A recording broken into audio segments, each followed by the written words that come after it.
মানুষের কাছে যে প্রশ্নটা বড়, সেটা তো সবসময় আমার কি হবে, একই সঙ্গে এটাও প্রশ্ন আমার সন্তানের কি হবে।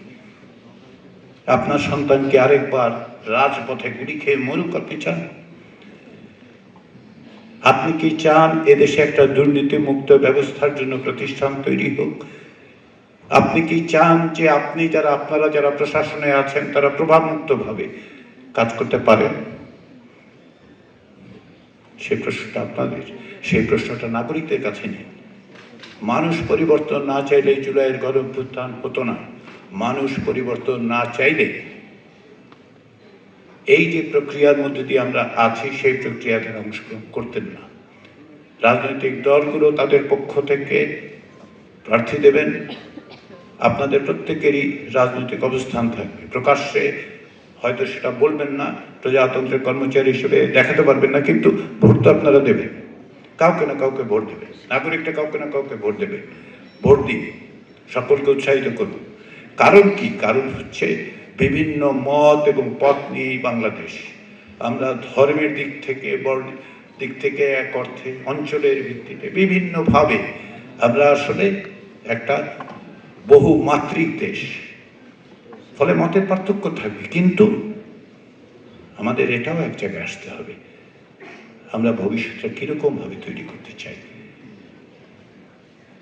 54 বছর খুব কম সময় নয়। বহুবার আন্দোলনে আমাদের প্রাণ গেছে, বহুবার নির্বাচনে আমরা ভোট দিয়ে প্রত্যাশা করেছি পরিবর্তনের। আবার আমাদের সামনে সেই সুযোগ এসেছে, সেই সুযোগ খুব সহজে আসে না। অনেক প্রাণের বিনিময়ে, অনেক কষ্টের, অনেক নিপীড়নের মধ্যে দিয়ে আমরা এখানে এসেছি। আসেন, এই সুযোগ যেন আমরা হেলাফেলা না করি। আসুন আমরা সকলে মিলে সকলকে বলি, বোঝাই, তারা প্রস্তুত হয়ে আছেন। আমি বিশ্বাস করি, আমি নিশ্চিত মানুষ পরিবর্তনের জন্য প্রস্তুত হয়ে আছে। তাদের দরকার একটি পথরেখা। রাজনৈতিক দলগুলোর ঐকমত্যের ভিত্তিতেই আসলে এই জুলাই জাতীয় সনদ অধিকাংশ ক্ষেত্রে তৈরি হয়ে। বাত ব্যথা, প্যারালাইসিস কিংবা আর্থ্রাইটিস, আধুনিক ফিজিওথেরাপি ও পুনর্বাসন চিকিৎসায় নির্ভরযোগ্য নাম ডিপিআরসি।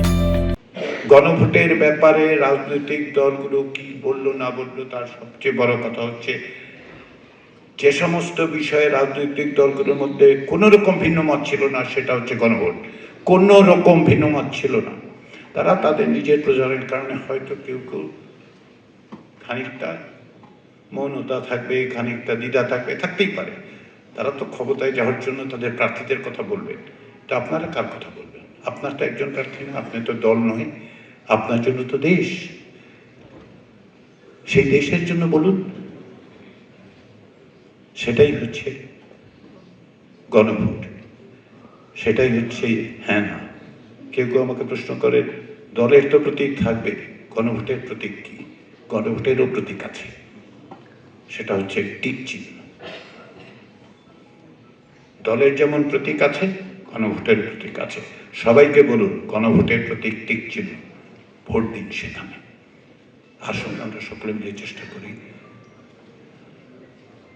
সাফল্য অবশ্যই উচিত হবে। সবচেয়ে বড় জিনিস হচ্ছে ভবিষ্যতে অগ্রগতি অর্জনের পথ উন্মুক্ত হবে। যে কারণে আমরা বলেছি, দেশের চাবি আপনার হাতে, দরজাটা খুলুন। সামনে এক অপরিমেয় সম্ভাবনা আমাদের সামনে দাঁড়িয়ে আছে। আমরা ভিন্ন ভিন্ন মত থাকবে, কিন্তু এক জায়গায় নদীর বহু স্রোত থাকে, মোহনা একটাই। সেই মোহনায় মিলতে হবে। সেই মোহনা বাংলাদেশ, সেই মোহনা হচ্ছে একটি গণতান্ত্রিক জবাবদিহিমূলক রাষ্ট্র। আসুন আমরা সকলে সেই চেষ্টায় সম্মিলিতভাবে অংশগ্রহণ করি। সবাইকে ধন্যবাদ।